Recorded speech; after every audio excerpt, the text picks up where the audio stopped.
there, my name's Bryony and I'm the head of coaching here at Relish. And today we're talking about simple fixes to the 10 most common relationship problems. So it's really helpful to go over some common issues that people have and to think about, some straightforward ways of addressing them. The really important thing to remember is that every relationship has its issues, and these issues are common across most relationships. So I'd really encourage you to, as you're watching this video, to reflect on whether these issues are coming through for you in your relationship and also how you've dealt with them in the past. Often we can learn from our past relationships, but we can also see patterns that are occurring. So it can be really helpful to identify what's actually been happening and also what's helpful for these relationship issues. So a lot of relationship problems are super common, and as frustrating as they might be, there are often straightforward solutions that can help you and your partner overcome the problem. Even the smallest pet peeve can turn into a serious problem if it's not addressed. Some problems are definite deal breakers, but not everything has to lead to the end of a relationship. Here are a few common relationship issues and a few solutions that can prevent the relationship from going sour. First of all, not prioritizing the relationship. So this is something we see a lot at Relish, is that one partner is actually, maybe they're busy or maybe they're not necessarily present in the relationship. And we know as you as your partner become more and more comfortable with each other, it's actually easy to get into the habit of taking each other for granted. And when this happens, it's also easy to slip into the pattern of not prioritizing our relationships. So while it's great to pursue separate hobbies and connections outside the relationship, we also need to make sure that we're spending a significant amount of time together with our partner. So this can be hard to do when life gets busy. So finding activities that you can do together or carving out time for a date night each week can make a huge difference in your relationship and kind of spur that reconnection. So taking time out of your busy schedule to prioritize your time together will actually help you to maintain your bond. Issue number 2, lack of trust. So if you and your partner don't trust each other, your relationship is not in a good place. Trust is the base of any important relationship, whether it's romantic, platonic, or familial. If you find that there's a lack of trust in your relationship, it's really important to understand what the root of the problem is. Did you or your partner do something to lose the trust? Is this trauma from a past relationship? Was trust never established due to a lack of comfort with one another? Finding the source of the problem will help you build back trust in an appropriate way. And in order to build trust, it's really important to be transparent about your needs. So if you and your partner learn to meet each other's needs, you will feel safe in the relationship, which increases trust. When talking about needs, it's really important that both partners listen and commit to trying to fulfill the needs of each other. So obviously it's really hard to have these conversations out of the blue. So scheduling check-ins with each other is a great way to make sure you have time carved out to discuss your needs with your partner. So dedicating time to these kind of discussions actually proves that you're in it for the long haul and also worthy of being trusted. Another issue which is common is lack of boundaries. So you've probably heard this before, but setting boundaries is an important part of any relationship, whether they're physical boundaries, social media boundaries, boundaries around time together and apart.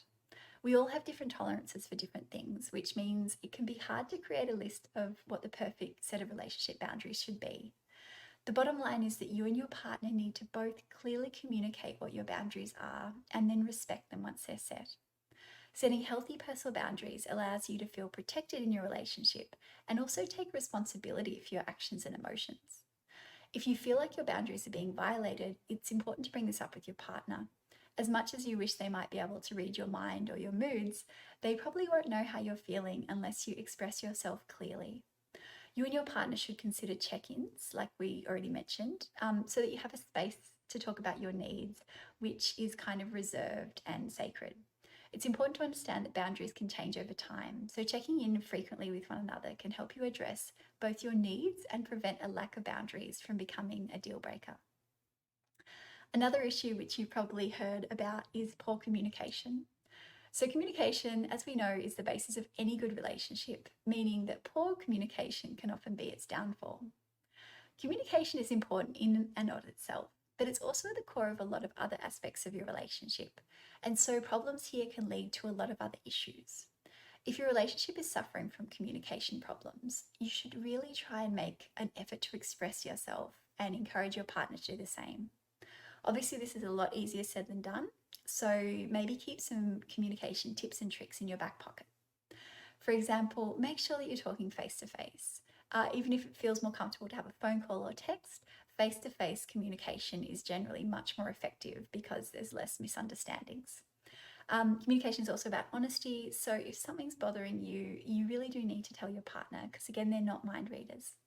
Establishing good communication habits and frequent check ins can really help your relationship flourish. And it means that as issues come up, they're addressed and then you can move forward. Another issue is boring sex. So, the physical part of any relationship is as important as the emotional connection. And after a bit of time together, it's common for sex to start to feel stale or boring, which means less sex and becoming less sexually attracted to your partner. To avoid this becoming an issue, it's really important that you openly communicate about your sex life and whether or not your needs are being met.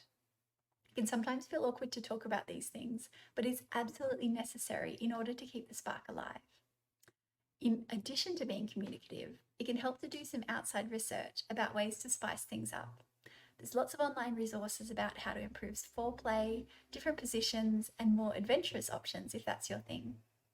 Exploring sex with your partner can help you avoid boring sex while strengthening your physical connection and ultimately contributing to a happy and healthy relationship. Another common issue is having the same fights. So, all couples do have fights, and conflict is actually an important and healthy part of every relationship. It can help us navigate our differences in opinion and bring certain things to light that are dwelling under the surface and causing problems. So, while conflict is both important, healthy, and unavoidable, not all fights are necessary or good.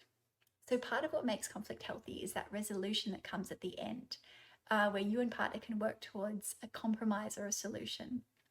However, if you don't find a resolution, you'll likely have the same fight over and over again, which can be a total deal breaker. To avoid having the same fights all the time, you and your partner should work on having productive fights that lead to a resolution. Don't get me wrong, resolution does not always mean that you get what you want or that the fight wasn't difficult. But finding a way to move past the fight is a crucial part of any relationship. A resolution might entail compromise from one person or both sides. It might mean a change in behaviour or attitude, or it might be a plan on how to overcome something. All conflicts will have different resolutions, but if you and your partner learn to fight in a productive way, you will avoid having the same fights again and again, and your relationship will ultimately be stronger. Another issue is not enough compromise. So, as we discussed above, all relationships do have conflict, and conflict resolution often means that you and your partner have to compromise in order to move past the disagreement. While compromise is a crucial part of resolution, it's important that both partners are willing to compromise. If one partner is not willing, it means that either A, your conflicts will continue and you'll end up having the same fights over and over and over and over and over again, as we talked about above, or B, one partner will end up compromising more than the other. In relationship dynamics, it's common for one person to be less conflict prone and more bent on finding resolution, and this can lead to that person compromising more than the other for the sake of harmony. This is not a healthy relationship dynamic because one person is doing all the compromise while the other always gets their way. This can lead to the compromiser feeling unheard and can even lead to them losing their sense of self in the relationship. So, to avoid unequal amounts of compromise, you and your partner should practice healthy conflict management and really talk about your feelings and how you want to resolve the conflict. This may require you or your partner to call each other out every once in a while. It's still important to do this so that everyone has an equal voice in the relationship. Sometimes people are unaware of their compromise avoidance, so kindly pointing it out and making suggestions may actually help them to be more accountable.